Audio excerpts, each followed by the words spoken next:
Olá, boa noite a todas. Estão me escutando, tudo bem? Boa noite, Nath,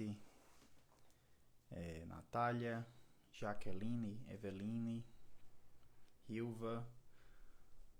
Quase que eu não chego, mas cheguei. Vamos lá.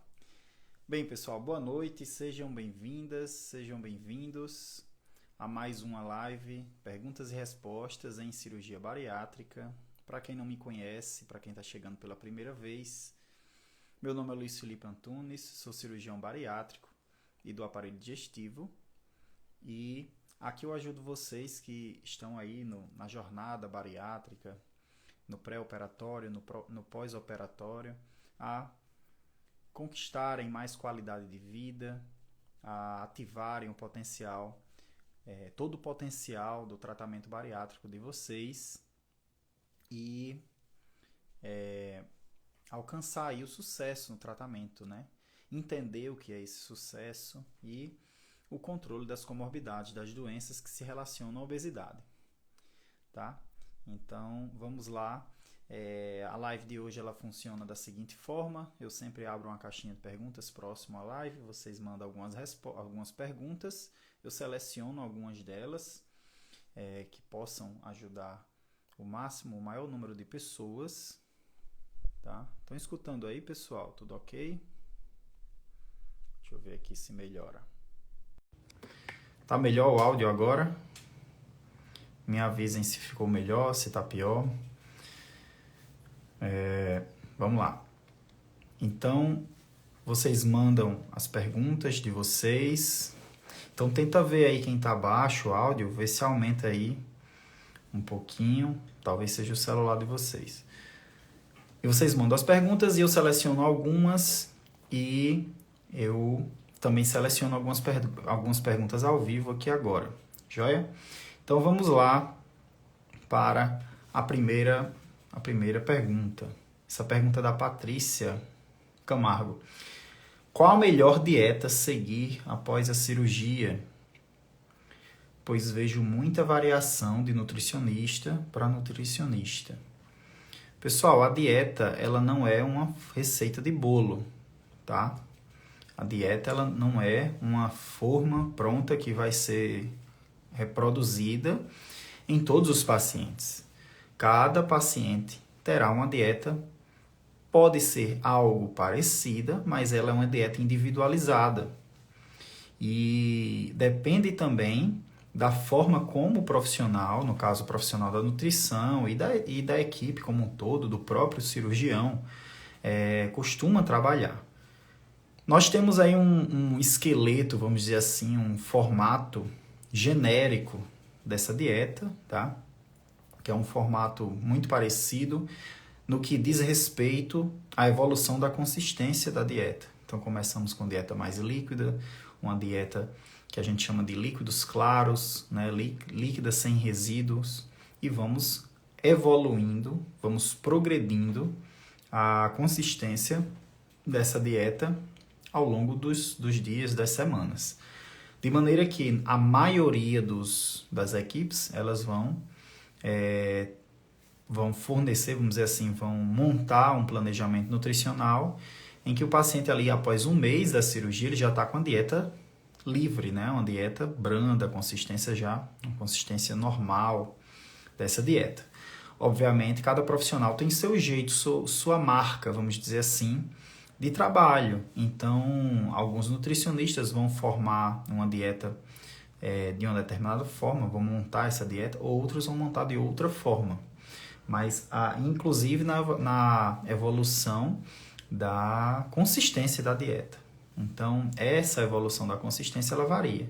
E a qualidade da dieta também varia em relação ao perfil do paciente, ao tipo de cirurgia que foi realizado, a prática da própria equipe, questões regionais. A dieta aqui do Nordeste é diferente de uma dieta que é prescrita em outra região do Brasil, muito provavelmente, de acordo com as comidas, com os alimentos típicos, alimentos regionais, alimentos locais de cada situação. Então, quanto mais individualizada a dieta, melhor, porque ela está sendo montada, aplicada àquele caso específico do paciente. Então, não tem uma dieta melhor que a outra. O que não pode haver é uma dieta muito discrepante com vamos dizer assim, o esqueleto que eu falei, né? Com os princípios que a gente segue na alimentação do paciente bariátrico. Por exemplo, não pode haver uma dieta que não esteja consonante, não esteja conversando com a forma com a adaptação desse paciente nesse pós-operatório. Então, uma dieta que progride muito rápido ou então uma dieta que progride lento demais a consistência. Então, tem de haver uma conversa com cada caso, tá? Nem muito menos dietas que contenham alimentos que possam comprometer a recuperação cirúrgica, tá? Então, isso aí, felizmente, é o que a gente não vê isso acontecer, felizmente. Se acontece, são casos muito isolados, mas as equipes, elas são bem preparadas para realizar a montagem dessas dietas. Orientamos que sejam feitas por profissionais que trabalham com cirurgia bariátrica. É uma orientação, não é uma exclusividade. A gente sabe que às vezes é difícil você encontrar um profissional especializado em bariátrica, um nutricionista ou qualquer outro profissional da equipe. Mas é o que a gente recomenda, uma vez que esses profissionais eles já estão mais familiarizados com essa prática. Tá joia? Então, não existe uma dieta melhor que a outra, tá? Quanto aos tipos de low carb, dieta, enfim, esses tipos mais específicos, o nutricionista ele vai fazer a montagem, um planejamento nutricional, sempre pensando na segurança do paciente. Então, por exemplo, são dietas que visam basicamente baixa caloria. Isso é o que a gente vê como dietas que possuem, os trabalhos mostram que possuem mais impacto, vamos dizer assim, positivo no paciente, que seja de uma caloria mais baixa, a quantidade energética dessa dieta, e não especificamente em um macronutriente específico mais baixo, mais alto, tá? E aí a montagem da dieta, ela depende de muitos fatores, como eu falei, paciente, tipo cirúrgico, pós-operatório, a evolução, a adaptação desse paciente, se precisa fazer suplementação específica de algum nutriente, ou mesmo o tratamento de deficiências nutricionais que esse paciente pode ter antes da cirurgia, que não é incomum, e que possam desenvolver no pós-operatório. Então, são muito variáveis as dietas, tá? Beleza, vamos para a próxima pergunta. Peço que deixem perguntas aí, que eu seleciono aquelas que forem mais, vamos dizer assim, que possam suprir dúvidas da maior quantidade de pessoas, tá?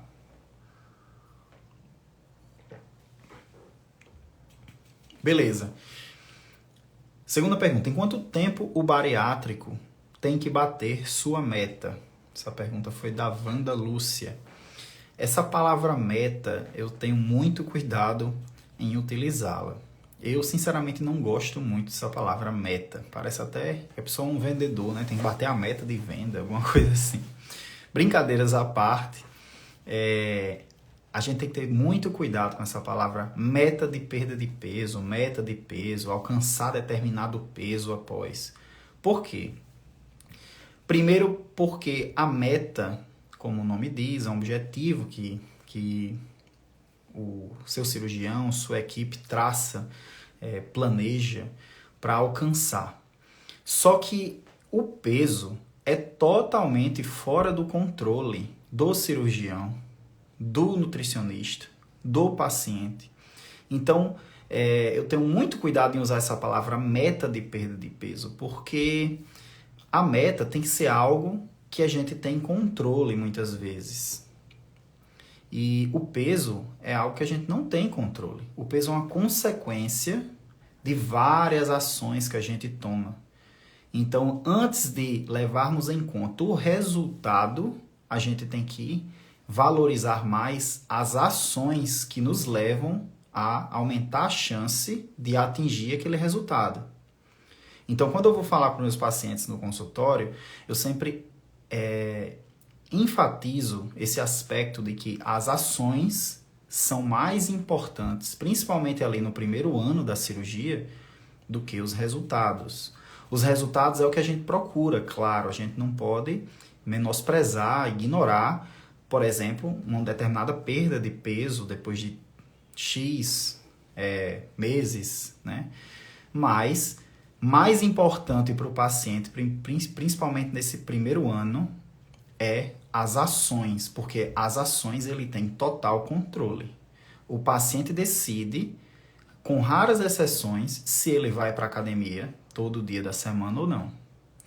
Repito, o paciente decide, está sob domínio dele a decisão de, por exemplo, seguir o planejamento nutricional ou não.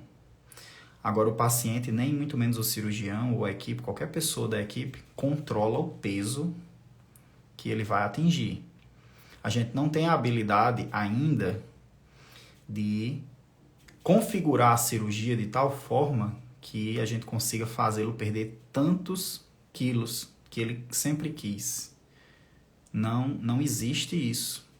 Então, mais importante do que os resultados são as ações que estão sob total controle do paciente. Então, em quanto tempo, a pergunta da Wanda é, em quanto tempo o bariátrico tem que bater sua meta? Aí eu costumo trabalhar de forma a usar a estatística, a quantidade de vários pacientes aí operados em vários anos, que foram catalogados ali, colocados em amostras em trabalhos, mostra pra gente como se comporta, por exemplo, os pacientes que foram operados de sleeve nos últimos 10 anos no Brasil. Vamos dizer assim, uma amostra de pacientes ali nos últimos 10 anos. Aí sim a gente utiliza essas amostras, porque elas podem representar o todo. Então, se eu sei que 70%, 80% dos pacientes que fizeram sleeve vão perder 70% do excesso de peso e vão manter essa perda ali após 5 anos, eu posso falar para o paciente, para vocês, que isso muito provavelmente deve acontecer com vocês. Mas eu não tenho como confirmar e nem muito menos obrigar ou contar com uma meta de peso tal, de perda de peso tal, que esse paciente vai perder após 1 ano, após 2 anos, enfim. Mas eu posso, em cima desses dados dos pacientes todos que foram operados, né, que foram catalogados num determinado trabalho, eu posso utilizar esses dados estatísticos. Então, eles não são certezas, eles são comportamentos médios que a gente vai ali observando e que muito provavelmente, se o paciente se enquadra nesse grupo aí, ele deve ter esse mesmo comportamento, mas nada garante. Então, em quanto tempo o bariátrico tem que bater sua meta, o que a gente percebe estatisticamente, dentro do primeiro ano até o segundo ano, os pacientes vão ter perdido o peso que tem que perder após a cirurgia, a maioria deles. Mas existem pacientes, que não é uma pequena parte, que perdem ali o que tem que perder, vamos dizer assim, o máximo que a cirurgia poderia possibilitar de perda para ele nos primeiros 6 meses. E depois estabilizam e ficam lá com aquele peso estabilizado. Então, é algo estatístico. Então, configurem, vamos dizer assim, passem a pensar, né? Ajustem a sua expectativa em cima disso e não em cima do peso que você quer ter. Porque muitas vezes esse peso que você quer ter, a cirurgia não consegue entregar. Às vezes nenhum tratamento consegue entregar. Então vamos dizer assim, esse choque de realidade, ele é benéfico, né? Ele é benéfico para o paciente. Eu não estou dizendo que os sonhos não são bem-vindos, são muito bem-vindos, mas eles precisam ser sintonizados com a realidade também, com o que a cirurgia pode entregar. Porque senão, do contrário, o paciente fica frustrado, porque ele queria perder um peso X e a cirurgia não era capaz de entregar aquilo. E aí o paciente começa a culpar a cirurgia, mas ele não estava sintonizado com a realidade. Então é muito importante isso aí. Para saber isso, Tem vídeos meus aqui falando sobre a expectativa da perda de peso, quanto é que a cirurgia causa, o que é que influencia nessa perda de peso. Então, respondendo à pergunta, em quanto tempo o bariátrico tem que bater sua meta, o que a gente sabe é que entre 1 ano e 2 anos, a maioria dos pacientes já vão ter atingido o equilíbrio do peso, e esse é o peso que provavelmente vai ficar ali equilibrado nesse peso, tá? O que é, vamos dizer assim, consequência do procedimento cirúrgico, bariátrico, ou metabólico, né? Que são procedimentos semelhantes com, vamos dizer assim, objetivos um pouco diferentes. Eu não acredito que eu tenha respondido a pergunta, então evitem usar isso, meta de peso. Agora, podem utilizar se a meta de perda de peso for algo que seja compatível com o que estatisticamente a cirurgia costuma entregar. Como eu falei, bypass e sleeve causam uma perda ali de aproximadamente 20 a 30% do peso total. Então, se um paciente tem, por exemplo, 100 quilos, ele deve perder ali pela casa dos 20 a 30 quilos, a maioria deles. Ah, mas eu conheço um paciente que perdeu 50 quilos, tinha 100 quilos, perdeu 50. Acontece também, mas não é o comportamento habitual, não é o comportamento comum. O que foi estudado, que tem trabalhos mostrando, é uma perda ali, sleeve bypass, de 20, 25% do peso total, inicial, antes de operar. E quanto mais assíduo esse paciente é nas outras medidas, maior a chance de alcançar perdas maiores e maior a chance dessa perda ser mais duradoura ao longo do tempo. Porque o reganho ele é um movimento normal, reganho de peso, ele vai acontecer. Mas é um reganho pequeno, um reganho, um percentual baixo, menos do que 5% do peso, do ganho de peso, vamos dizer assim, do que o paciente tinha antes de operar. Então, esses cálculos, tudo isso é em cima de amostras de trabalhos que já existem de comportamentos de populações que foram, de populações que foram operadas.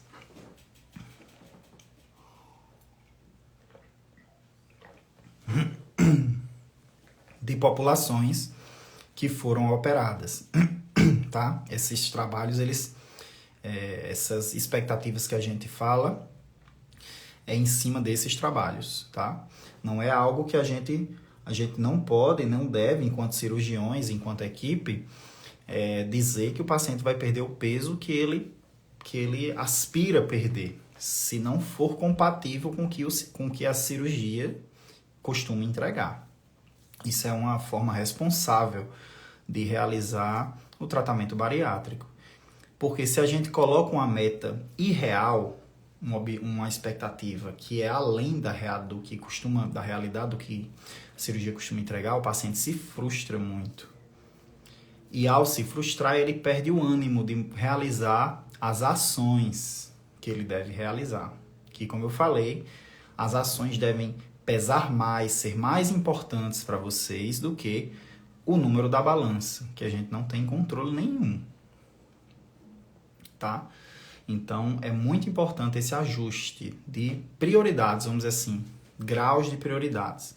Então, mais importante vocês manterem a assiduidade na academia, na atividade física diária, no planejamento nutricional, hábitos saudáveis, dormir na hora correta, evitar álcool, cigarro, todos esses vilões aí que atrapalham o emagrecimento, do que ficarem resumindo todo o tratamento a um número na balança.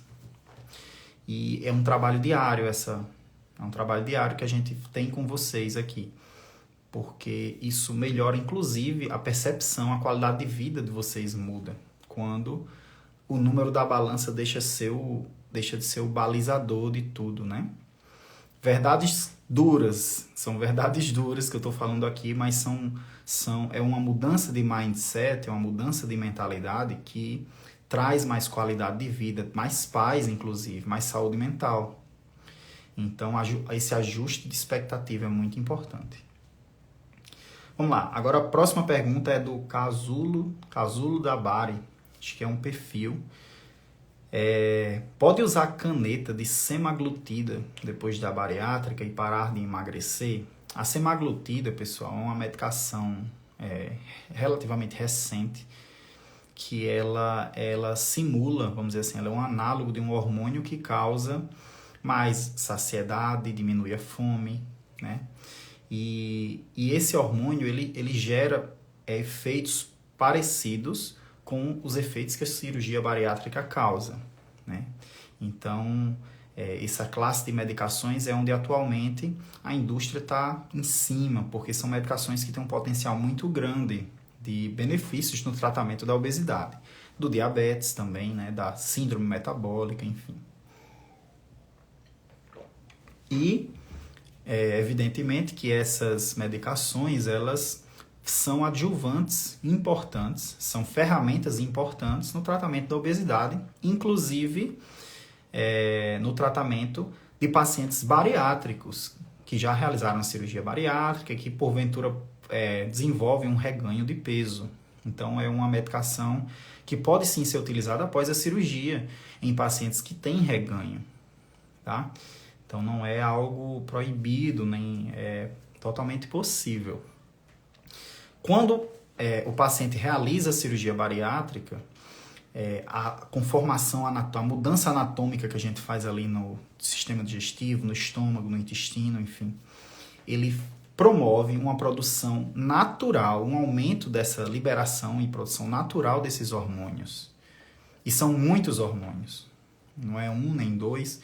Então, tem o GLP-1, o PYY, enfim, tem vários hormônios incretínicos que a gente chama, que estimulam saciedade, diminui fome, melhora ali o perfil metabólico do paciente, estimula a insulina a trabalhar melhor, diminui a resistência, promove ali essa perda de peso, sinaliza para o sistema nervoso central alterações, vamos dizer assim, vias fisiológicas que promovem o tratamento da obesidade, enfim. E a cirurgia promove isso de forma natural, você não precisa tomar nenhuma medicação para isso. Essas medicações, elas simulam um hormônio, como a semaglutida, ou dois, como a tirzepatide. Existem várias medicações que estão sendo lançadas aí. Mas a cirurgia, ela naturalmente promove essa liberação desses hormônios. E o melhor é que promove a liberação dos hormônios de maneira sincronizada com a alimentação. Porque a gente precisa desses hormônios, inclusive que eles trabalhem em sincronia na hora que a gente se alimenta, na hora que a gente está de jejum. Por isso que ainda hoje essas medicações causam muitas náuseas, né? Muito enjoo, o paciente às vezes se sente muito empachado, que é um dos motivos para descontinuação dos pacientes. Além do próprio preço, que ainda são medicações muito caras. Então, a cirurgia tem essa vantagem, porque você fez a cirurgia, ela vai estar atuando diariamente, a todo momento, em sincronia com a sua alimentação, seu jejum. Diferente das medicações que você toma uma dose ali, às vezes semanal ou diária, enfim. E elas, aquele hormônio, aquele análogo, na verdade, não é o hormônio, é uma molécula parecida com o hormônio, com um desses hormônios. E eles muitas vezes não são sincronizados com a alimentação. Então tá ali uma dose muito alta de um hormônio que deveria aparecer só quando você come. E aí o paciente no período de jejum pode sentir alguma coisa, né? Ixi, Maria, eu tô tossindo muito.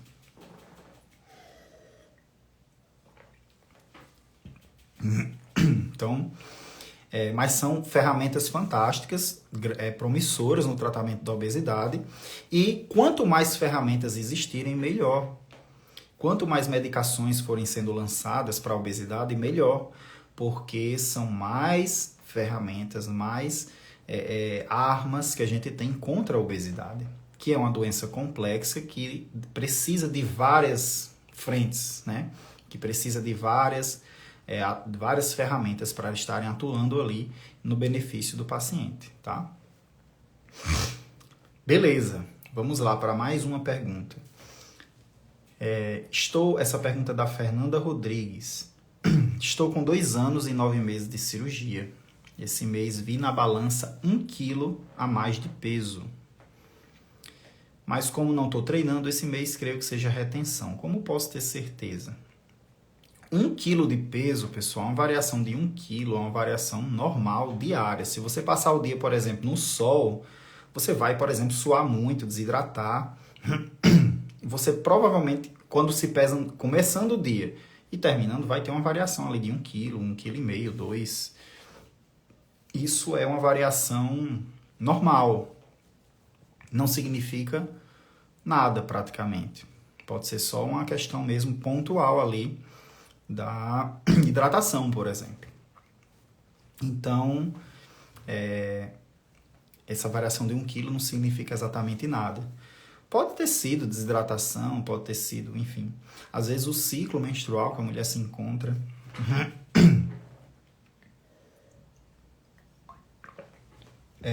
pode causar isso. Então não tem uma importância, uma relevância no tratamento da obesidade do paciente.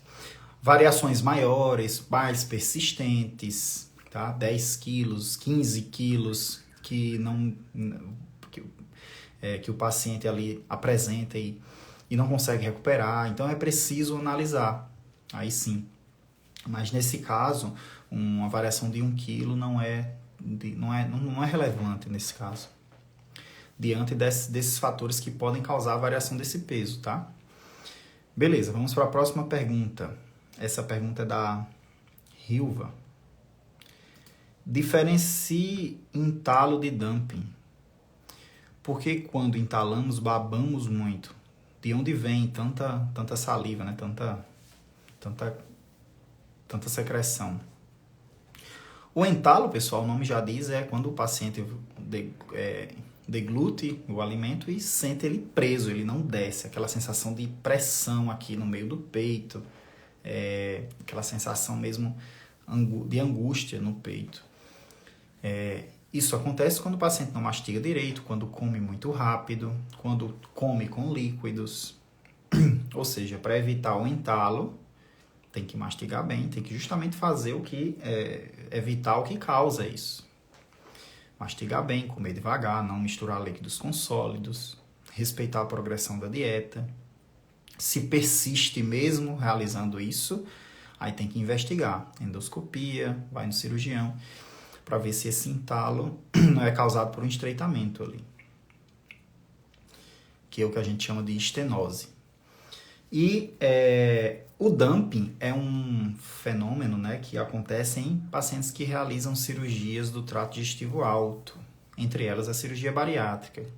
E isso acontece em pacientes que se alimentam de alimentos ricos em carboidratos ou gorduras, principalmente carboidratos, de muito rápida absorção. São os carboidratos de alto índice glicêmico, que são mais presentes ali nos doces, sobremesas, ou então alimentos ricos em massas, né? Farináceos, carboidratos. Então, seriam os alimentos ricos em farinha de milho, mandioca, trigo. Então, às vezes um cuscuz, uma tapioca, acontece isso. Mas é mais comum, por exemplo, em doces, nessas baganas, né, que a gente chama aqui, chocolate, pudim, essas coisas. Então, o que o paciente sente no dumping é um mal-estar. Às vezes a vista escurece, sente que vai desmaiar, fica com a respiração mais acelerada, pode sentir dor, enjoo, e acontece ali poucos minutos após a alimentação. São sintomas bem diferentes, o entalo do dumping, e possuem tratamento simples na maioria das vezes, né? Seguir um hábito alimentar adequado, saudável. Então, o dumping, se você evita esse tipo de alimento, você provavelmente não vai ter o dumping. Então, evitar esses alimentos que causam. Esses alimentos não são a regra. Tem pacientes que têm dumping com doces, outros têm com pão, outros têm com, enfim, com alimentos diferentes, mas basicamente são alimentos ricos em carboidratos. E aí vocês evitem esses alimentos, se conheçam, né? Vocês vão sabendo identificar quais alimentos causam mal-estar ou não. Na maioria das vezes, imensa maioria das vezes, é de simples resolução. Apenas espera, se entalou, espera, aguarda desentalar. Não vão botar mais comida nem beber água, líquido, porque aí piora a situação. E se tem dumping, também espera, que aí passa o efeito, tá? Passa o efeito do dumping, que basicamente é a presença de um alimento muito doce, muito rapidamente no intestino, a presença daquele alimento de grande, vamos dizer assim, disponibilidade no intestino, faz isso. O paciente baixa a pressão, sente como se fosse desmaiar mesmo. Então evitem esses alimentos que causam isso, não insistam nisso. Para diminuir esse risco, procurem se alimentar com alimentos ricos em proteínas, porque a proteína lentifica a transferência desse alimento. E isso diminui a chance de desenvolver um dumping. Alimentos ricos em fibras, então é importante. Alimentos doces líquidos causam muito isso, sabe? Líquidos doces, bebidas açucaradas, a chance de causar um dumping é muito alta. Tá? Vamos lá. Ana Paula, nem fiz a bar e o medo dessas coisas já vem. São, vamos dizer assim, intercorrências que acontecem, mas que elas são muito simples de resolver, na maioria dos casos. E elas não costumam cursar com complicações importantes. Causa aquele mal-estar, mas passa, você já sabe que aquele alimento ali você tem que evitar.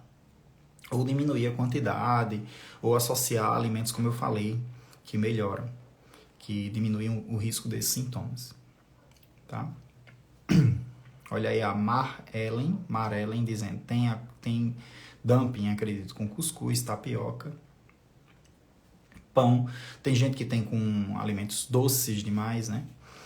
Doces no sabor, mas são tão ricos nos carboidratos quanto esses.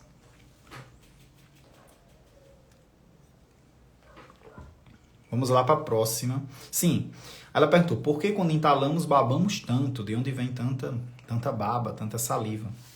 Quando o alimento fica preso ali, você não mastigou direito, ele fica ali embaixo, isso estimula a produção de saliva. E o paciente vai deglutindo e fica ali aquele líquido preso e tem esse estímulo à produção de saliva na boca. Então o paciente fica com aquela baba grossa, parece uma secreção mais grossa, né? Ele nota isso. Então evitem comer rápido, mastiguem bem o alimento, processem bem o alimento no prato, comam devagar, 40 minutinhos aí de refeição e vão se conhecendo. Vão conhecendo a forma como seu organismo se comporta, tá? E lembrem, essas complicações, né, são, vamos dizer assim, o risco dessas complicações e a gravidade dessas complicações são menores do que as complicações da obesidade. Senão, pessoal, a gente não operava ninguém. Por que a gente iria operar o povo se a própria cirurgia ia fazer mais mal do que a doença que motiva a cirurgia? Não tem sentido. Então, o risco de permanecer obeso é maior. O risco de desenvolver um infarto, um AVC, uma doença renal, é maior do que os riscos da cirurgia, em média. Então, tem pacientes, claro que tem risco cirúrgico muito elevado. Aí, nesses casos, a gente não opera. Por isso que a gente pede uma avaliação cardiológica antes. Tem todo um preparo antes, cirúrgico, para a gente identificar se o paciente é um bom candidato. Mas a maioria dos pacientes são bons candidatos. Vamos para a próxima. Essa pergunta agora é de Rúbia Maia. Tenho medo de fazer, porém tenho medo de engordar novamente. Tenho 100 quilos. Eu acredito que tenho medo de fazer, principalmente por ter medo de engordar novamente. Eu possuo 100 quilos. O risco de reganho de peso, ele existe em qualquer tratamento da obesidade. Qualquer que seja ele, o reganho, ele é aquele fantasminha que está sempre ali. seja só dieta, atividade física, ou tratamentos que envolvem a bariátrica. Então, esse reganho, ele acontece em todos, não tem um que não existe reganho. E a cirurgia bariátrica, as taxas de reganho após 2, 5 anos, são incomparavelmente menores do que o tratamento que não envolve a cirurgia. Então, se vocês têm trabalho que mostra isso, quem tiver interesse, eu envio o trabalho para vocês, o artigo,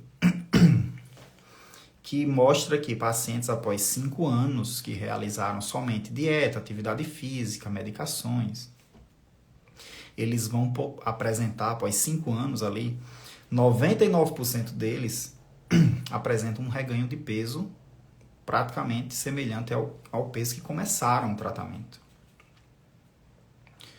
1% vai manter uma perda de peso ali, após 5 anos.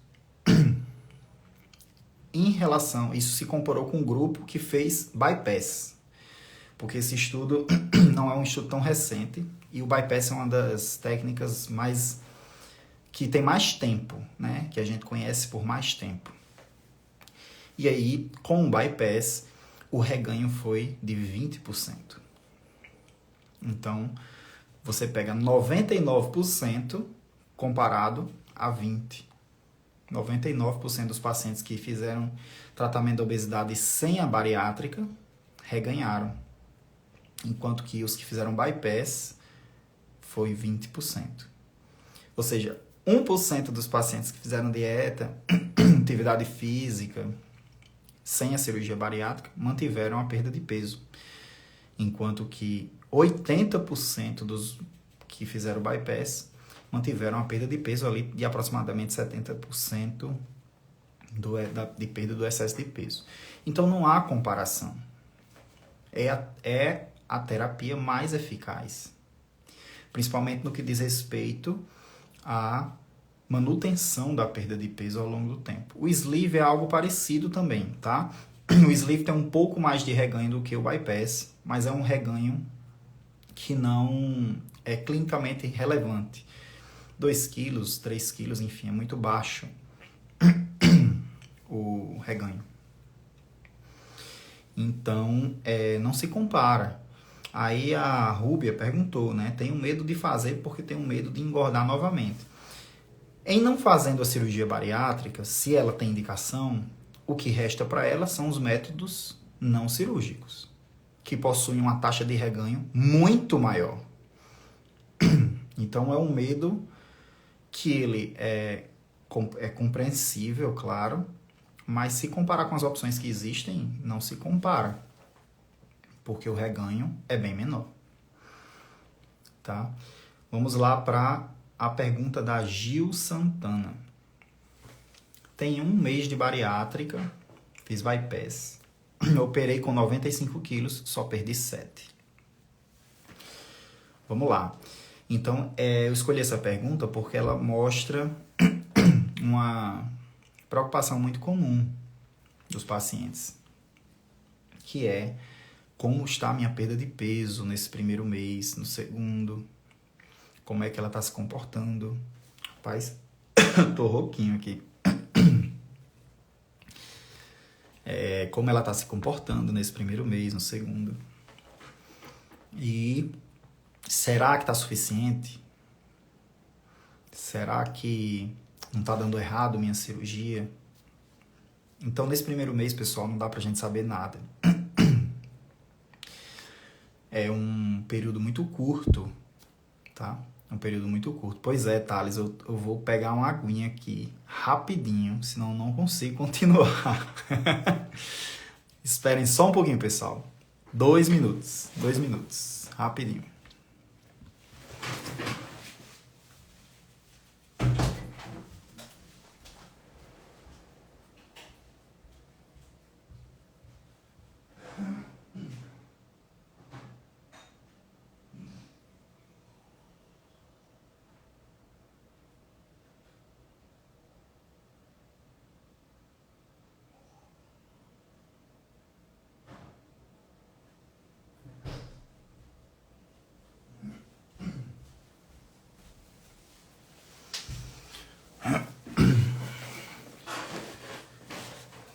Vamos lá, vamos lá.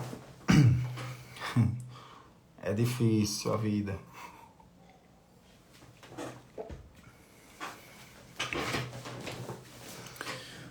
Bem, onde eu estava? Em relação a um mês, né, de bariátrica, a pergunta da Gil. Então, ela operou com 95, perdeu 7. Perdeu 7 quilos.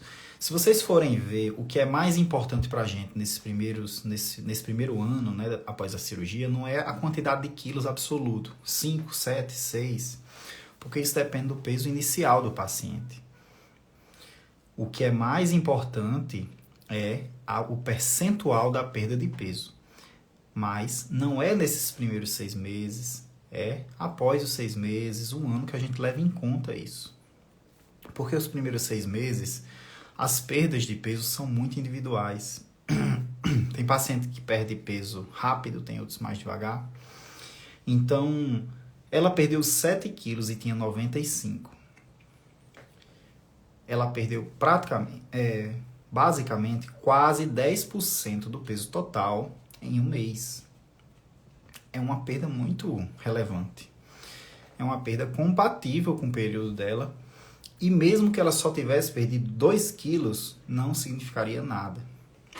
Muito provavelmente. Porque é apenas um mês de pós-operatório. É muito cedo. Então, primeiro ponto. Se importem mais com as ações do que com os resultados. Maior deve ser a importância da Gil se ela está seguindo as orientações, fazendo a suplementação, se ela está fazendo atividade física todos os dias sem falhar, se ela está realizando as orientações do nutricionista. Então, isso é mais importante. Porque se ela ficar só ali focando na balança, 7 quilos, tá pouco, ela acaba se desmotivando em fazer o que ela tem controle. Então, Gil, fica tranquila, porque é um mês, a gente não tem como ter ideia do que... Não tem como dizer se tá bom ou se tá ruim. Tá adequado, tá dentro do esperado. Tá? Exatamente, olha a raiz aí. Eu já esqueci até balança, porque toda vez que me pesava só diminuía gramas. Pois é. Tem dias que vocês vão até ganhar peso. E para quem se pesa todo dia, isso já pode ter pego. Eu ganhei, sei lá, 500 gramas. Então, às vezes, vocês ganham peso e nem perceberam. Porque é normal essa variação. Então, a tendência nesse primeiro mês, nos primeiros 6 meses, é uma variação, pequenas variações, mas que tendem à queda. Alguns vão mais devagar, outros é uma queda mais rápida e depois estabiliza mais cedo. Então, não se preocupem com peso. Eu oriento que não tenha balança em casa realmente ali nos primeiros 6 meses. Só se balancem nas suas consultas e foco total no que vocês têm controle. É até uma forma de exercitar a ansiedade, exercitar a expectativa. É uma forma de autocontrole, inclusive. Então, assim, é gastar juízo à toa, né? Como a gente fala. É gastar o juízo de maneira que não vai mudar. Não é porque você está se pesando todo dia que você vai cair mais rápido o seu peso, enfim. E o que a gente orienta é que nem emagreçam rápido. A gente gosta mais, a gente espera um emagrecimento mais saudável, aquele mais devagar, porque não perde músculo, o paciente não tem dores. Então, joguem fora essa balança nos primeiros 6 meses. Depois disso, aí sim, é bom se pesar.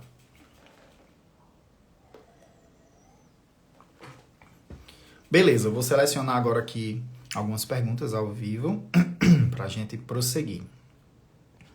Deixa eu ver aqui, subir aqui, ó.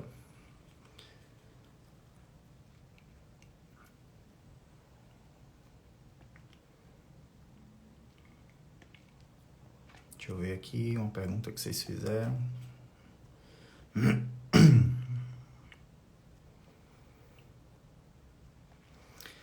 Ana Paula Mendonça. Não é bem uma pergunta, mas é uma preocupação que é muito válida, né?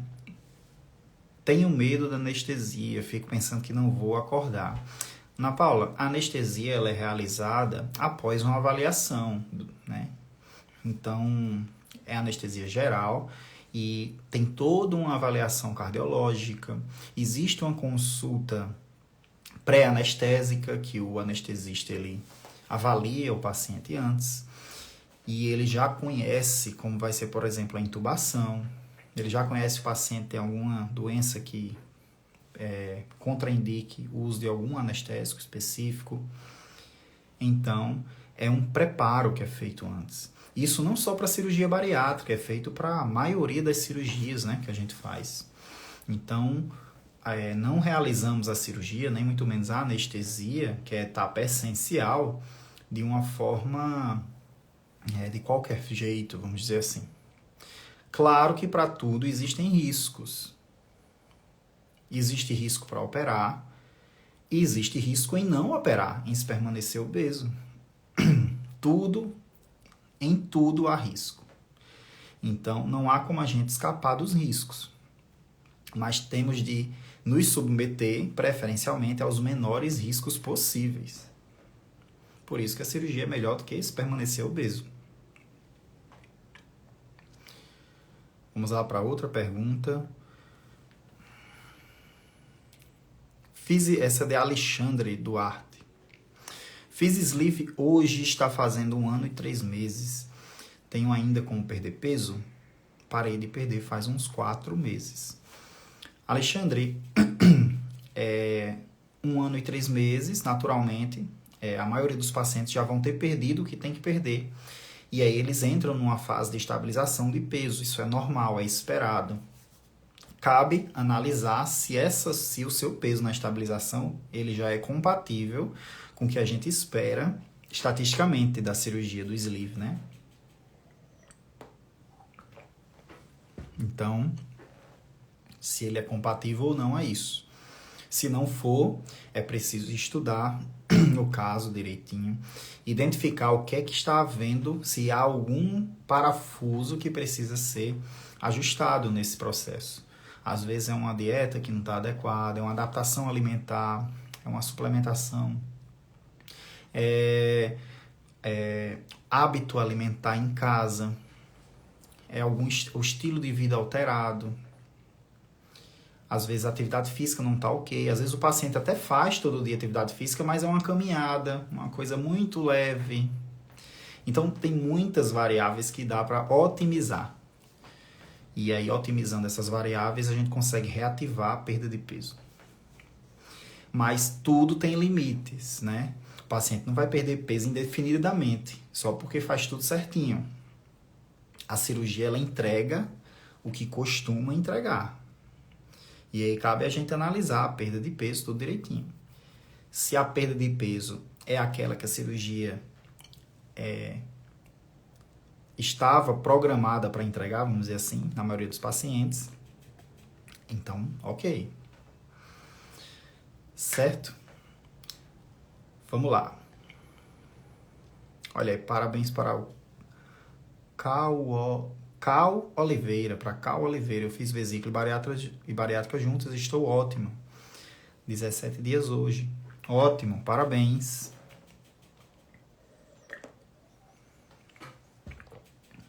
Vamos lá para mais uma pergunta.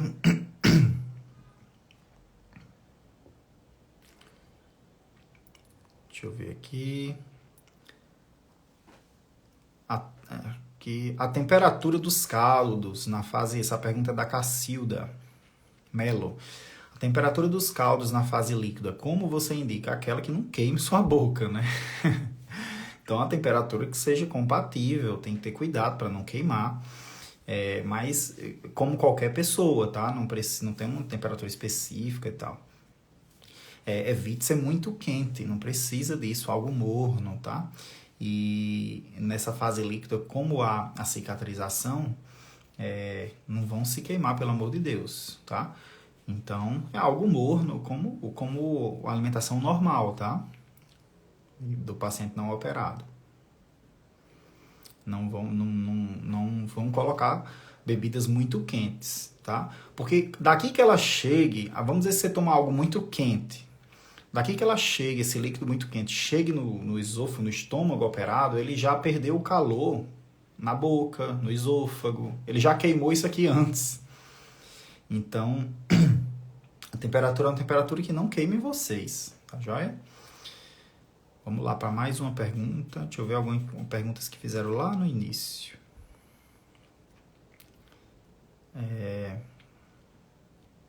Deixa eu ver aqui.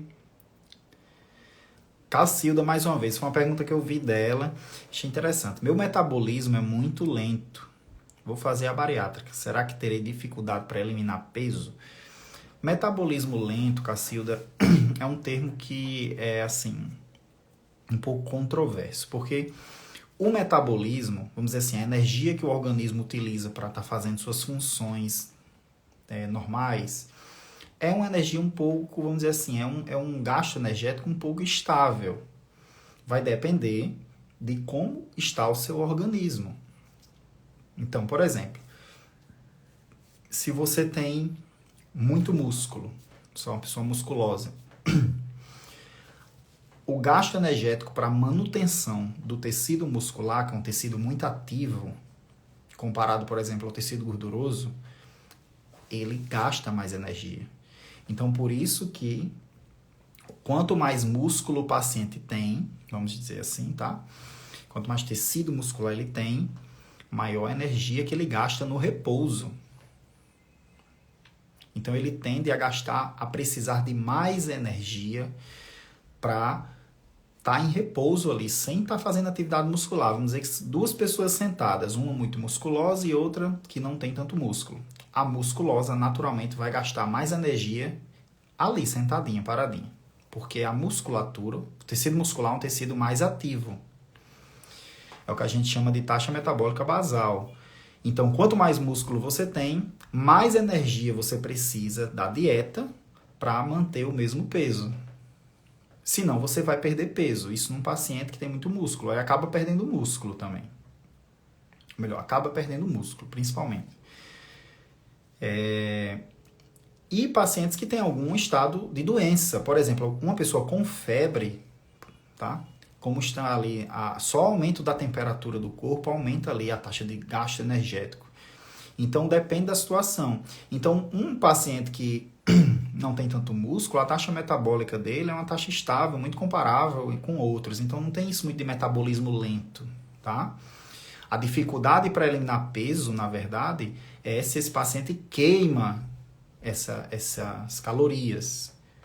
Então, se o paciente está fazendo atividade física, se ele está fazendo a redução das calorias na ingesta, na alimentação, tá? Isso aí é um dos fatores que mais influenciam na perda de peso, tá? É você colocar menos energia para dentro e gastar mais energia. Esse balanço tem que ser negativo. Claro que não é uma coisa matemática, assim, né? Existem influências hormonais, influências metabólicas, tá? Que tendem a interferir nesse processo. Por exemplo, se você perde muito peso, uma pessoa que tinha, sei lá, estava obesa, perdeu ali 15 quilos. A taxa metabólica basal dessa pessoa tende a diminuir. Porque o organismo entende que aquela perda de peso é uma ameaça para a sobrevivência dela. Então, naturalmente, o organismo ele faz, opa, fulaninho aqui perdeu 10 quilos. Eu vou manter o meu mesmo gasto energético basal, o gasto energético apenas para estar aqui paradinho? Não, vou não. Então, naturalmente, o organismo tem sistemas que diminuem o gasto energético basal. É como se entrasse num modo stand-by, sabe? Aquele modo dormir, vamos dizer assim. Então, diminui o gasto energético. Isso tudo são fenômenos que hormônios influenciam, várias coisas influenciam nisso. E aí, quanto mais peso a pessoa perde, mais difícil fica de perder peso. Por causa também desse fator. Quanto mais peso a pessoa perde, mais o nosso cérebro entende. Opa, isso é uma ameaça à minha sobrevivência. Ele está perdendo energia. Como é que pode... Será que se tiver uma doença, ele vai sobreviver?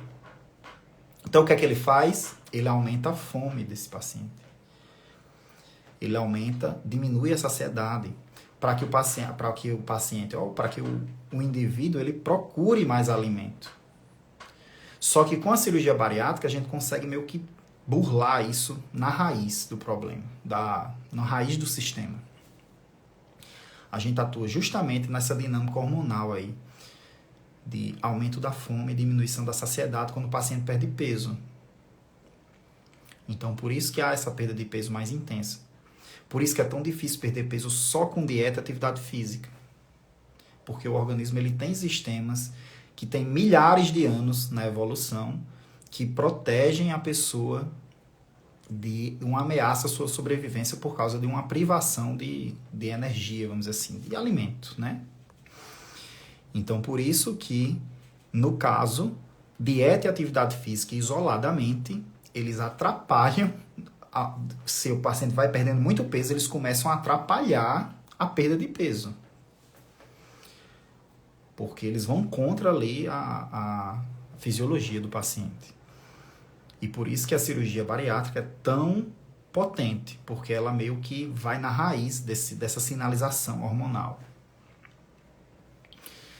E é isso. E claro que a cirurgia bariátrica ela tem um limite. Não vai causar perda de peso indefinidamente até chegar em zero. Não é assim. Tem um equilíbrio, um novo equilíbrio. Esse novo equilíbrio, o paciente tende ali, nesse novo peso, a equilibrar esse sistema.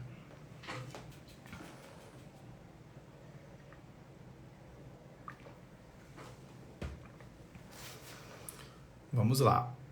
Vamos para a última perguntinha agora. Deixa eu selecionar aqui. Aqui para cima, deixa eu subir. Artes da Nani, essa perfil aqui que perguntou. O dumping pode ocorrer somente no início da cirurgia ou para o resto da vida? O dumping pode acontecer em qualquer fase da cirurgia, mas é mais comum no início, nos primeiros meses, nos primeiros anos ali. Mas pode acontecer em qualquer momento. E a boa notícia é que, se você quiser, ela não vai acontecer, evitando os alimentos que causam dumping. Casos mais raros, de exceção, são pacientes que têm dumping muito fácil, né? Qualquer coisa, às vezes um alimento nem tem tanto carboidrato assim, o paciente tem, mas esses são casos de exceção. Alguns casos de exceção precisam de desfazer a cirurgia, inclusive, quando é possível de ser desfeita, para que esse paciente alivie esses sintomas. Mas isso é bem exceção mesmo. Eu conto nos dedos os casos que eu vi. Então, não é o comum. O comum é você evita o alimento que causa dumping, resolve esse problema, não tem mais. A questão está no seu controle a ação, evitar o alimento que causa dumping. Por isso que eu enfatizo sempre, as ações são mais importantes do que os resultados. Nesse aspecto, tá, pessoal? Nesse aspecto. Não vão pensar que a perda de peso não é importante. É sim. Mas as ações, elas são muito importantes. Elas determinam os pacientes que são felizes dos que são infelizes, no sentido de felizes com seus resultados. As ações determinam os pacientes que têm uma expectativa ajustada ou não. E os pacientes são conscientes de que tão importante quanto a própria cirurgia é o dia a dia, a disciplina diária. Isso não há como negar. Eu não sou muito romântico nesse sentido de emagreça sem fazer esforço. A partir do momento que você faz uma dieta, já há um esforço ali. Você já está havendo uma privação que você gostaria que não acontecesse. A partir do momento que você faz atividade física diária, já há um esforço ali. Aí cabe a nós ajustar, cabe ao paciente ajustar o que é um esforço que eu não consigo lidar com um esforço que, poxa, que me motiva, inclusive, a cada vez mais persistir. Então, é importante essa mudança de mentalidade. Isso é muito importante. Eu diria que é um dos pilares do tratamento, a forma como você enxerga o tratamento, né? E é isso aí, pessoal. Vamos encerrando mais uma live. Muito obrigado pela presença de vocês até agora. Espero que tenha ajudado. Eu sempre procuro trazer algumas perguntas que possam ajudar o maior número de pessoas. Vão deixando perguntas na caixinha de perguntas que eu vou abrindo. Sempre eu estou abrindo essas caixinhas. Existem algumas perguntas que já foram respondidas, inclusive. Essa agora que eu estou vendo aqui da Leude Rocha. Pode beber cerveja? Essa aqui eu já respondi, acho que foi na penúltima live. Todas ficam gravadas, então podem olhar lá. Mas mesmo assim, quer tirar essa dúvida, manda no direct que eu respondo, não tem problema. Sempre estou respondendo assim que eu posso, tá? E o meu objetivo aqui é ajudar vocês a alcançarem aí mais qualidade de vida, uma relação, um relacionamento com a cirurgia, com o tratamento da obesidade bariátrico de vocês, de forma a não ter sofrimento, a não ter as dificuldades serem superadas, tá? Então, muito obrigado pela participação. Nos vemos terça-feira, às 21 horas, aqui na live de perguntas e respostas. Eu sempre abro uma caixinha ali pela segunda, domingo ou segunda, vocês vão mandando, eu seleciono algumas, tá?